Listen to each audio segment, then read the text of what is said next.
para todo sempre, porque dele é a sabedoria e a força. Ele muda o tempo, as horas, ele remove os reis, estabelece os reis, ele dá sabedoria aos sábios e ciência aos entendidos. Ele revela o profundo e o escondido e conhece o que está em trevas e o que mora na luz. Amém. Toma os vossos lugares. Eu quero, nesta oportunidade, meditar com os irmãos sobre a grandeza do nosso Deus. E com certeza, quando se fala do profeta Daniel, se fala de um profeta que tivera uma grande intimidade com Deus, um homem que tivera um compromisso com a sua fé para com Deus, exatamente porque ele já sabia quem era o Deus o qual ele servia. E quando nós usamos a Bíblia para falar sobre a palavra do Senhor, nós vamos encontrar em toda a Bíblia a grandeza e o poder sempiterno de Deus.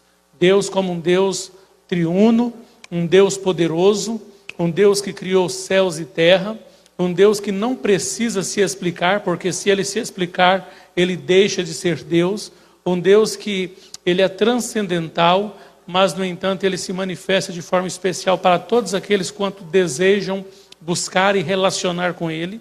E nós vamos encontrar isto até mesmo antes da lei da Torá ser escrita, quando você vê a história de Noé, que ainda não conhecia a palavra de Deus, pois a mesma ainda não havia sido escrita, mas, no entanto, pela ciência natural, ele entendia a grandeza de Deus.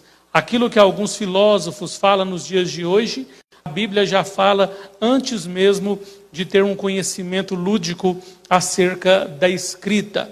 Por exemplo, quando você ouve-se falar da criação, ainda que a ciência tente de alguma forma confrontar o criacionismo através do evolucionismo, nós sabemos que ainda assim o evolucionismo possui falhas, possui brechas que apontam para a palavra de Deus. Se nós fôssemos pegar, por exemplo, a teoria evolucionista mais conhecida, que é a de Charles Darwin, onde ele fala que o homem veio do macaco, claro que tem uma cadeia antecedente, mas ela começa a ganhar forma através do homem ter vindo do macaco. Mas a Bíblia diz que até o macaco foi feito do pó da terra. Em suma, não há como o homem sair da constituição pela qual a Bíblia diz. E hoje alguns filósofos tentam dizer que há uma razão mística para que as coisas existam, mas, no entanto, tentam negar a grandeza de Deus. Mas, no entanto, ainda assim nós vamos observar que o que preenche o âmago da alma do homem é saber que Deus fez todas as coisas. É muito mais fácil crer no poder de Deus do que nas bizarrices da ciência evolucionista.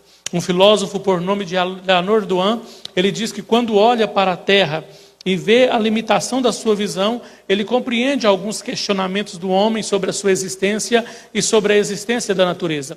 Mas quando este olha para o horizonte, este homem vê a natureza gritando que há um Deus nos céus. Quando Leonard Duhan fala isso, ainda que seja filósofo, ele está recitando sem saber o que está no Salmo 119, que diz: os céus faz manifestação da glória de Deus, da sua grandeza, um dia mostra a sabedoria a outro dia, uma noite faz declaração a outra noite. Enfim, nós observamos que a grandeza de Deus está presente. Se você observar a Igreja Católica no passado, ela não aceitava a ideia que a Terra era redonda.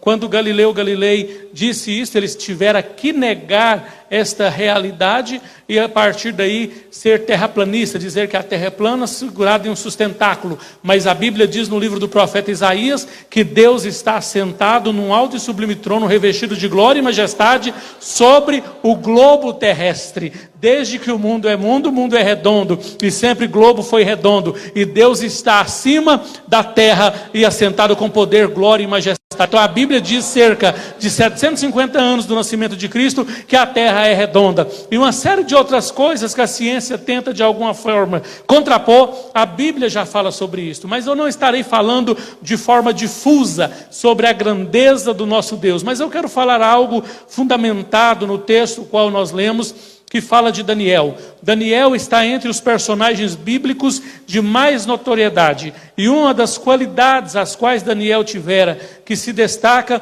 é a firmeza, é o propósito, é o objetivo que ele tinha no seu coração. Aqui eu abro um parêntese para dizer que a grande maioria das vezes que a Bíblia fala sobre coração, ela não fala do órgão que bombeia sangue para o nosso corpo e dá vitalidade aos membros e tecidos, mas ela fala de cardia. Por fim, no grego, essa palavra cardia, ela é aglutinada ao hebraico, que tem nefesh hu psique, que é o status quo, a nossa existência. É aquilo que nós estudamos no ensino fundamental, o cogito de René Descartes, penso logo existo, conhecido na faculdade como plano cartesiano. Enquanto a ciência tenta falar que o homem, ele a partir de um pensamento, ele vem à existência, a Bíblia já fala de uma forma especial, que o homem tem como constituição a cardia, a mente, a vontade, o nosso corpo, que é limitado ao tempo, à matéria e ao espaço.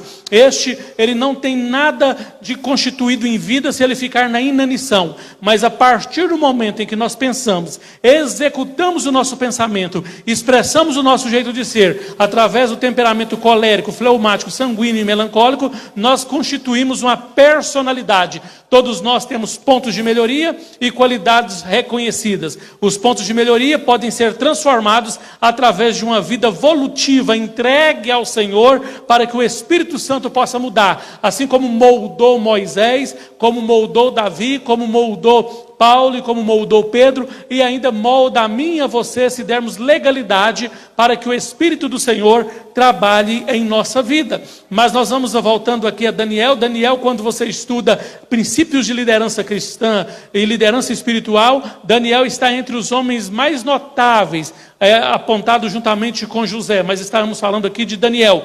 Daniel, ele se tornou um grande estadista, um homem que não envolveu de forma cultural com o mundo de sua época. Quando ele saiu da sua pátria, exilado para a Babilônia, ele, como todos os seus compatriotas, tinha o costume de falar com Deus 3 vezes ao dia, o que pressupõe, pela manhã, à tarde e à noite, todo judeu rogava ao Senhor em adoração e louvores em direção a Jerusalém. E com o passar do tempo, o povo de Israel foi acostumando com o cativeiro babilônico, foi tomando costume, porque segundo a psicologia, nós acostumamos tanto com as coisas boas, quanto com as coisas ruins, dentre elas até mesmo o sofrimento.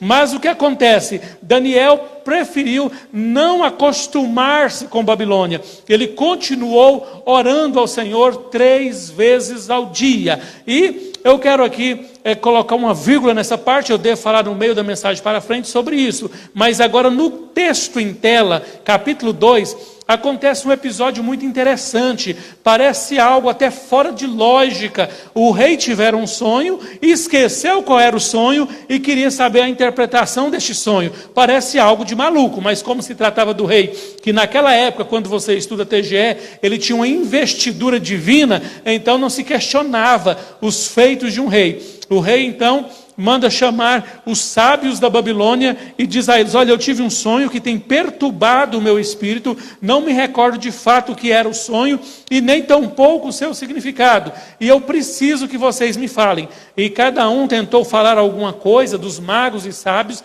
e ninguém conseguiu dar contentamento ao coração do rei.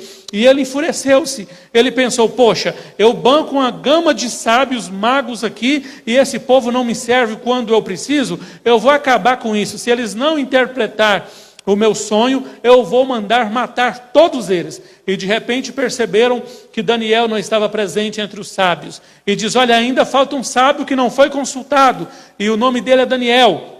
Vamos-lhe ao encontro e vamos ouvir se ele tem algo a dizer ao rei. Então eles vão ao encontro de Daniel e, desesperados, a Bíblia não diz dessa forma, eu quero conjecturar, aí eles chegam até Daniel e dizem: olha, você é a nossa única esperança. Você precisa de descobrir um significado lógico que traz contentamento e paz ao rei, porque senão todos nós vamos morrer. Daniel, naquele momento, ele não faz como certas pessoas fariam nos dias de hoje. Olha, procurou vocês, mas esqueceram de procurar o the best, o melhor, o mais sábio de todos. Eu vou resolver isso, pode ficar tranquilo. Ele não diz isso. No versículo 28, a parte final, ele diz assim: mas há um Deus nos céus. Aliás, na parte inicial, mas há um Deus nos céus. Preste atenção, esse há não está numa função de artigo, ele está numa função de verbo, porque ele é precedido por um H, é o verbo existir. Então, transliterando para o nosso vernáculo, ele estava dizendo assim: existe um Deus nos céus.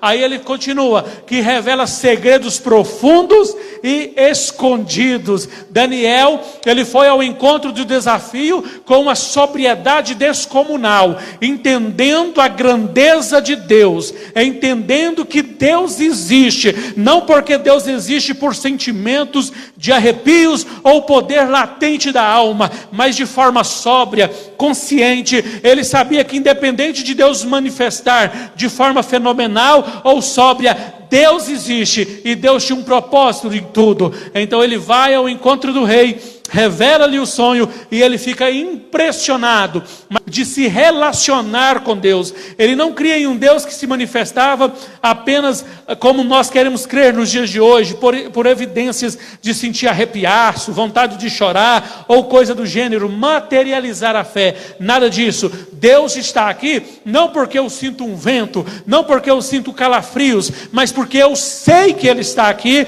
porque Ele é onipresente. Ele é Deus que está aqui, conforme diz a Bíblia em Abacuque 2:20, o Senhor está no seu santo templo, adore a Ele toda a terra. Mas eu sei que este Deus está sentado num alto e sublime trono, sendo adorado por anjos, querubins e serafins. Mas também sei que este Deus habita em mim e em ti, pela fé, por intermédio do Espírito Santo. Daniel tinha esta consciência, Daniel sabia disso, e por esta razão, mesmo cativo em Babilônia, ele continuava a orar. Sabe o que eu quero dizer com isto nesta noite? Que muitos de nós sabemos que somos peregrinos nesta terra, somos forasteiro, aqui não é a nossa pátria, aqui não é o nosso lar, mas a problemática é que nós acostumamos com este mundo, quando nós temos uma boa estabilidade financeira, uma boa saúde física, uma boa vida afetiva com o nosso cônjuge e com os nossos filhos, nós não temos muita pressa que Jesus volte.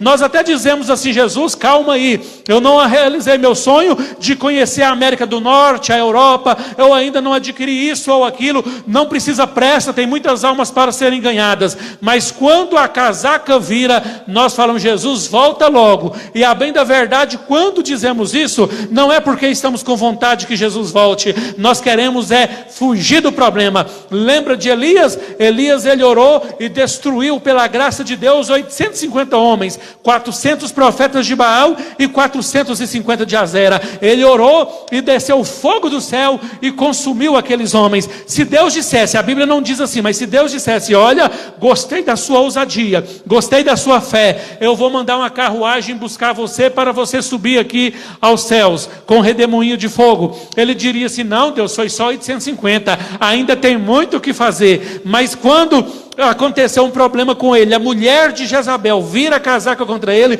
ele foge e diz assim: Deus, só eu fiquei, mata-me. Na verdade ele não queria morrer, ele queria fugir do problema. Nós somos assim, tem hora que nós queremos ir para o céu, não é porque estamos com vontade do céu, é porque não suportamos as lutas e as adversidades desta vida. E aí eu trago à memória a frase de um dos heróis da fé do século XVIII, que dizia o seguinte: Senhor, se eu te sirvo porque os céus é um lugar de delícias, e eu quero morar aí para desfrutar das belezas que aí existem, não me deixes entrar aí. Se eu te sirvo porque tenho medo do inferno e de seu terror, não me deixe entrar lá. Mas se eu te sirvo porque eu quero passar a eternidade te adorando, eu quero viver para sempre contigo. Tem pessoas que querem servir a Deus por medo do inferno ou porque o céu é lindo, mas nenhuma das alternativas é correta. Correto é adorar a Deus independente do momento que estamos atravessando. Lembra do Salmos 23? O Senhor é meu pastor e nada me faltará.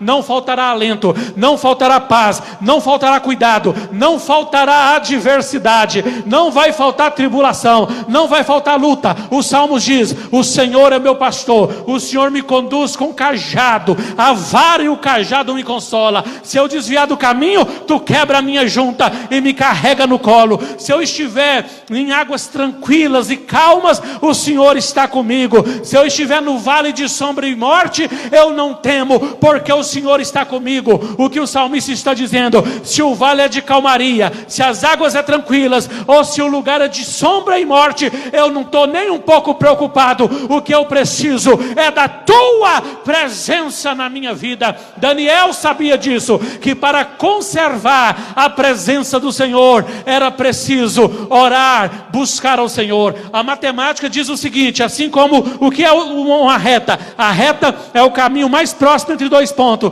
Deixe-me fazer aqui um paralelo com isso. O que é oração? É o caminho mais próximo entre o homem e Deus. Você, onde você estiver, você está limitado ao tempo, à matéria e ao espaço, mas Deus não está. Mas a partir do momento que você fixa o seu pensamento ao Senhor, você rompe um espaço de milhões de quilômetros e fica diante da sala do trono, diante da presença do Deus onipresente, onipotente e que sabe todas as coisas. E Daniel sabia disso, tanto é que ele continuava a orar ao Senhor. Em outro momento, Daniel pede uma bênção, Daniel pede uma vitória. Não se sabe de fato o que ele pede. O certo é que no momento em que ele pede, Deus lhe ordena a bênção. Eu vou aqui usar o que nós chamamos na teologia de antropopatia e antropoformismo. O que é isso? Da forma humana a Deus e sentimentos humanos a Deus. Deus então dá a bênção a Daniel e vai cuidar dos seus afazeres. Passa-se um dia, 2, 3, usando o epígrafe,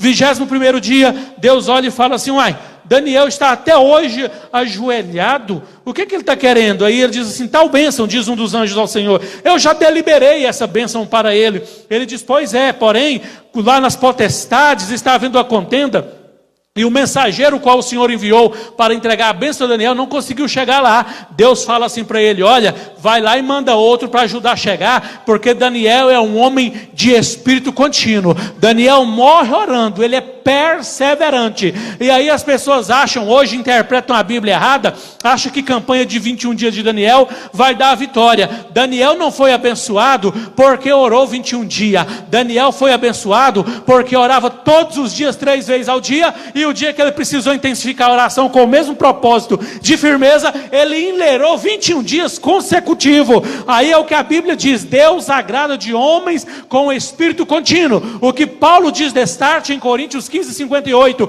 sedes firmes e constantes, independente do momento em que você está vivendo, tenha firmeza, tenha foco, porque tu serves um Deus todo-poderoso. E nós estamos vivendo dias similares aos que a Bíblia tem dito de Gênesis a Apocalipse. Quando você olha, por exemplo, na queda do homem, em Gênesis 3:6, o ser humano cai pela cobiça, pelo pecado, e a partir daí no versículo 9, há uma ambiguidade, 2 sentidos literal para interpretar. Deus em busca de um homem que ele fez para o adorar com voluntariedade, e Deus pela sua onisciência buscando este homem não encontra. Ele também sabia que este ser humano havia pecado, errado o alvo estabelecido por Deus. O alvo não foi simplesmente degustar do fruto da árvore da ciência do conhecimento do bem e do mal, mas sim em desobedecer a ordem que Deus havia lhes determinado. E este Deus que sabia que eles haviam pecado, também estava à procura de um homem caído para que ele pudesse levantar. E ele se torna então o primeiro profeta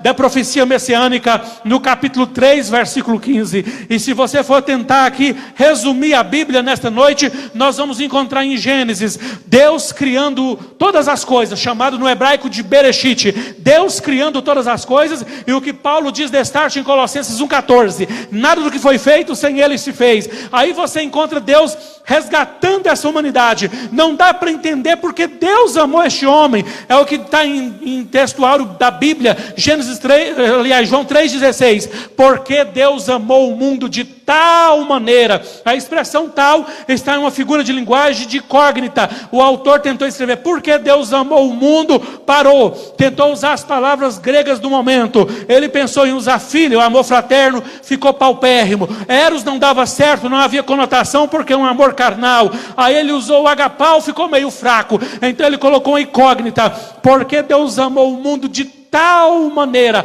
O mundo não era planeta, o mundo ali é pessoas. Porque Deus amou o mundo. Ele poderia ter destruído Adão e Eva, começado tudo de novo e ninguém ia saber de nada. Mas Deus amou e a gente não sabe responder. É o que está na harpa cristã no hino 169. Ó, porque Jesus me ama, eu não posso te explicar, mas a ti também te chama, pois deseja te salvar. Não dá para explicar a grandeza deste amor. O teólogo Mackintosh diz assim: só a eternidade talvez responderá, porque Deus nos ama. E no entanto, não entenderemos isso com clareza, conforme está na Bíblia, no livro de Jó. O que é o homem, para que tu tanto os estime e ponha sobre ele a tua mente, o teu cuidado e o teu coração. O homem que é limitado ao tempo, o homem que é limitado ao espaço e à matéria. Se nós não morrermos de acidente, de enfermidade crônica, vamos morrer de falência múltipla de órgão, porque esse corpo começa a se decompor a partir dos 25 anos de idade, o que ironicamente acontece com a maturação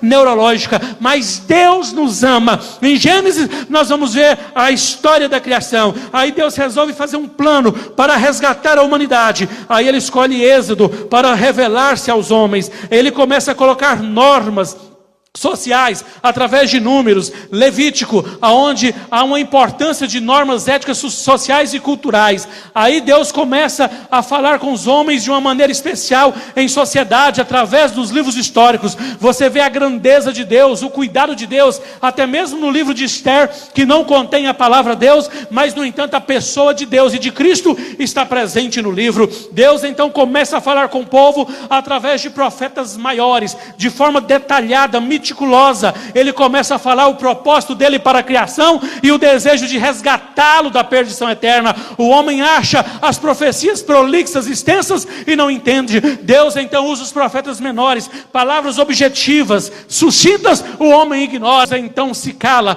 conhecido como período interbíblico ou intertestamentário. E de repente Deus então começa a cumprir ao final do período interbíblico que Jesus viria. O teólogo Philip Yancey diz que não havia momento melhor para Jesus nascer, a não ser o momento em que ele nasceu. Mas aí cumpre-se primeiro preparando o caminho. A profecia de Isabel. Isabel é um hipocorístico, porque o nome dela original seria Elizabeth. Então observe bem, o Deus então começa a levantar João Batista. Vem Jesus logo após, e Jesus começa a fazer algo que vai na contramão do que eles interpretavam. O que acontece ali? Jesus vem implantar o reino de Deus. Só que o reino de Deus era um reino de fato, era um reino de verdade, era um reino de doação, era um reino de que fazia em prol dos menos favorecidos. Mas na verdade as pessoas não entenderam. E aí você encontra os evangelhos sinóticos, uma mensagem para pessoas das mais variadas classes, e você vai encontrar mensagem para nobre, mensagem para peble, mensagem para douto. A instituição da igreja em Atos dos Apóstolos,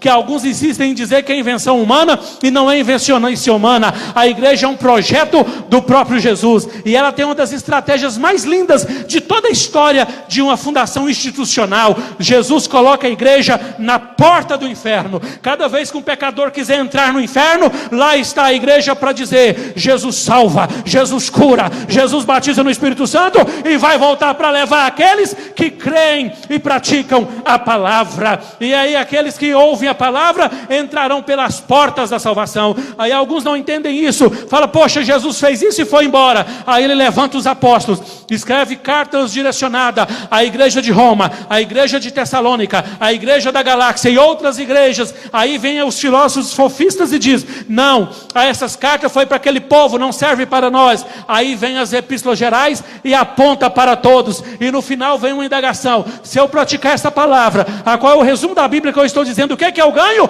Vem a Bíblia e diz na revelação, Apocalipse 2:10: ser fiel até o fim e dar-te-ei a coroa da vida eterna. Linkado com João 14:1: não turbe o vosso ser, o vosso coração, a vossa existência. Crede em Deus, crede também em mim. Eu vou para o Pai e voltarei para vos levar para a cidade santa. Quem garante isto? 1 Pedro 3,15: estejais pronto para responder a razão da esperança que há em vós. A nossa esperança não é em dias melhores nessa terra, porque a Bíblia diz que as coisas vão piorar e muito. A nossa esperança não está está em um governo que faça coisas melhores e equitativas. A nossa esperança está em que Cristo vai voltar. Pastor, quem garante isto? A Bíblia diz em Salmo 119, eu não serei envergonhado na minha esperança, porque aquilo que está em Hebreus capítulo 10 é uma realidade. O que há de vir virá e não tardará. Por que que ele virá? Porque há um Deus nos céus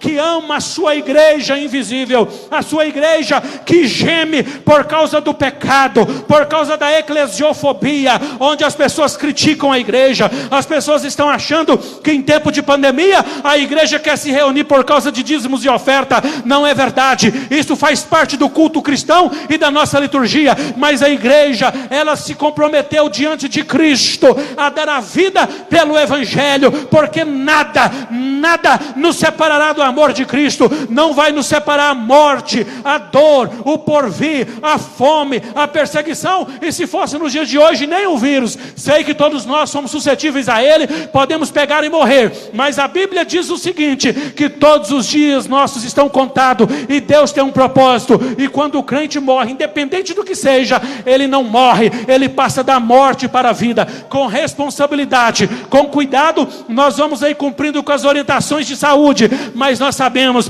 que é Deus que orienta, é Deus que guarda. Salmo 127, nós fazemos a nossa parte, mas confiamos em Deus. Tanto é que a nossa Organização Mundial de Saúde está desbaratinada. Ora usa máscara, ora não usa, ora o vírus pega pelo ar, ora não pega, ora fica em casa. A ciência mostra que ficando em casa pega, não ficando pega. Na igreja a qual sou pastor, uma pessoa ficou desde março em casa e foi contaminado dentro de casa, e desde março eu fiquei só os primeiros 15 dias, não tive como ficar mais, e Deus tem nos guardado. Não estou dizendo que estou imune, não acredito em preconceito com relação a isso, porque não dá para você definir preconceito com relação a isso. Por quê? Porque ninguém pode dizer eu não pego, mas no entanto nós sabemos de uma coisa, que a nossa fé torna a nossa vida mais leve, porque nós sabemos que se Deus quiser nos levar de Covid-19, Ele vai levar. Se Ele quiser permitir que seja um latrocínio, um assalto com resultado morte, Ele vai permitir. Se for uma enfermidade crônica, Ele vai permitir. Agora, se Ele não quiser que nós morramos agora, pode arrancar o nosso coração, que nós vamos viver sem coração, porque as coisas da fé não é no mundo transcendental, é no mundo além disso. Então nós estamos aqui nessa noite para dizer a este mundo, há um Deus nos céus. Ainda que eles consigam driblar o coronavírus, eles não vão driblar o juízo de Deus, porque os assuntos do Apocalipse diz que as coisas vai piorar, e é muito. Então sabe quem vai subir para os céus? Aquele que permanecer fiel a Deus, porque com essa pandemia, muitas igrejas perderam seus jovens para as lives mundanas. Quanto permitiram o retorno da igreja? Tem igreja que tinha 30 jovens, hoje não tem um.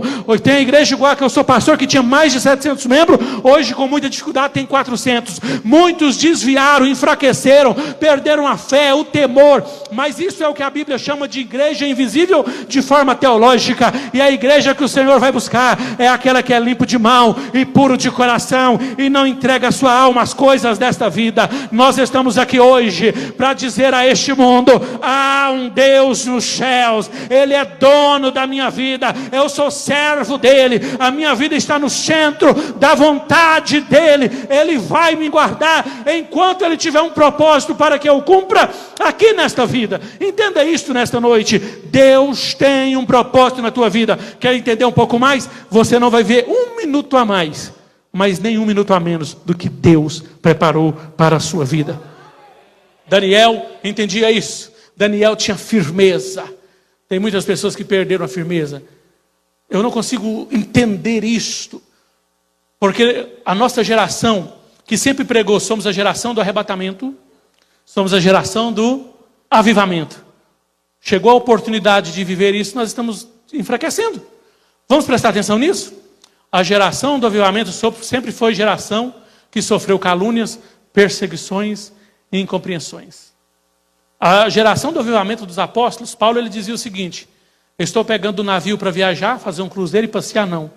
Eu estou viajando porque me dá uma responsabilidade que faço com prazer, mas a minha carne humana teme, porque não me espera aplausos, holofotes e reconhecimento, mas cadeias, perseguições, naufrágios, incompreensões, ao ponto de desejar a morte.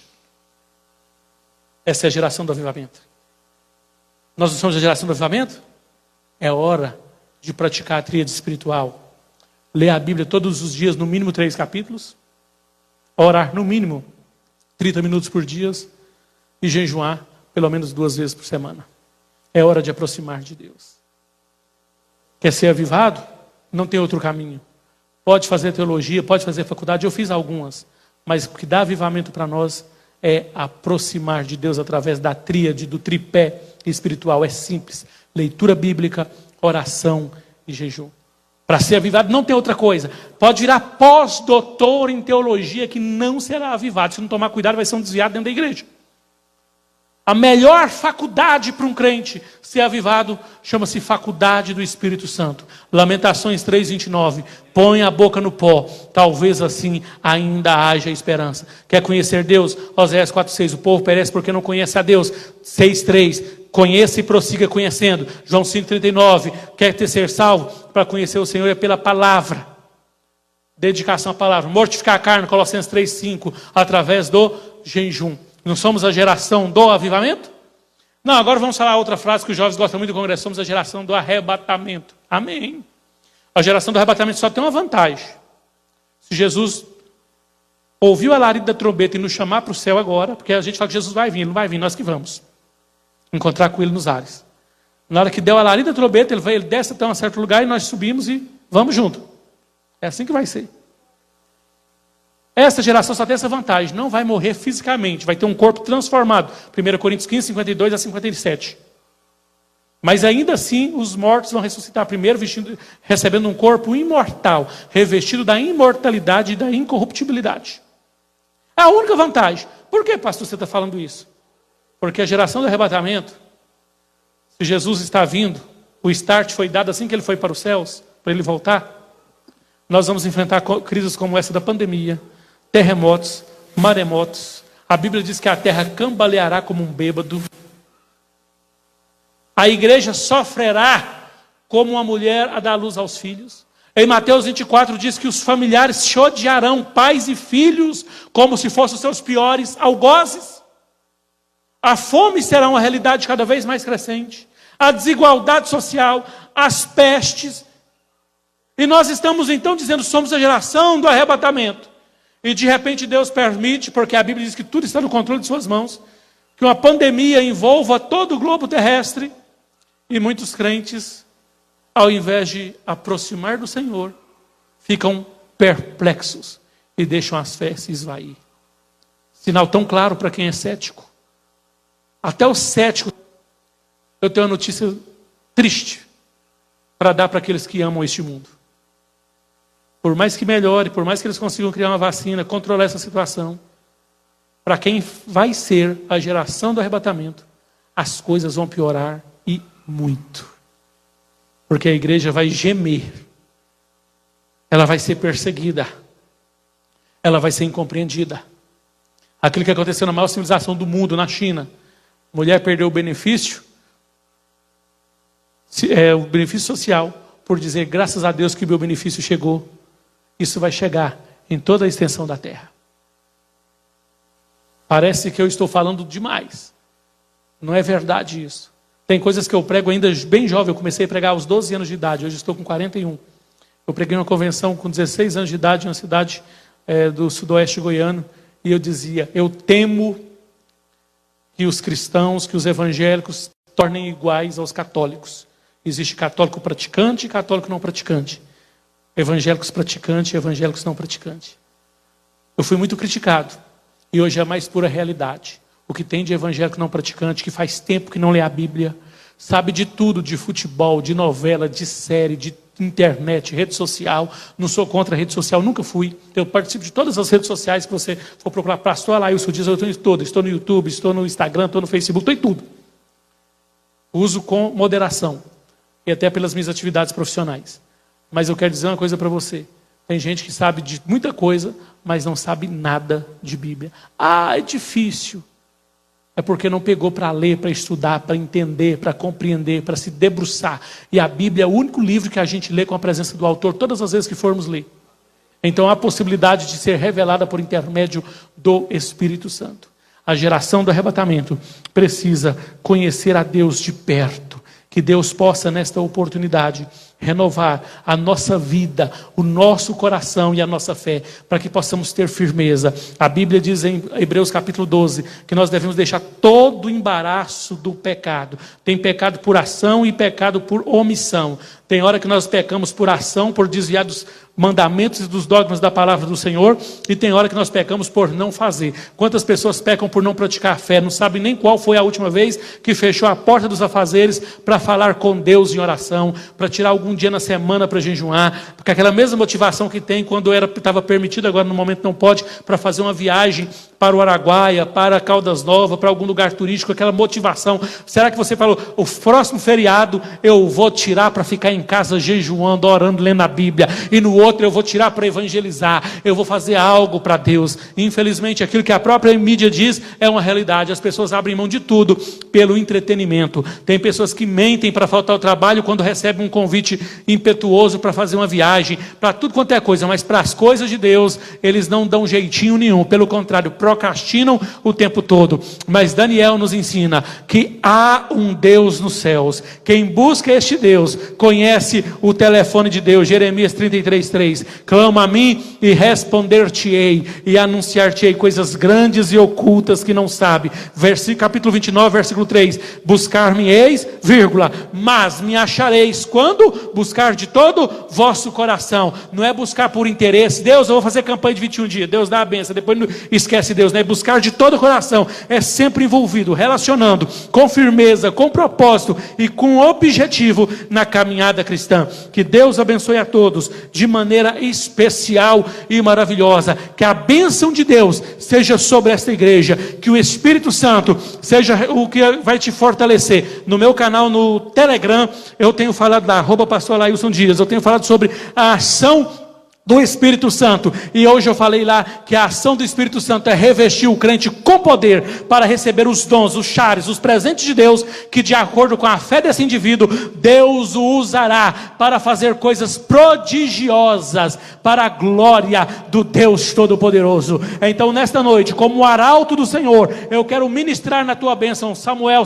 10:6, o Espírito Santo do Senhor apossará de ti, então cantarás, profetizarás, e nunca mais serás o mesmo. Que Deus vos abençoe, que o nome do Senhor seja conhecido por ti e através de ti. Que Deus guarde você e sua família da peste perniciosa, da língua venenosa, do homem sanguinário e mau, e até mesmo do coronavírus, para que veja que Deus te escolheu para fazer a diferença em sua geração, em nome de Jesus. Deus abençoe.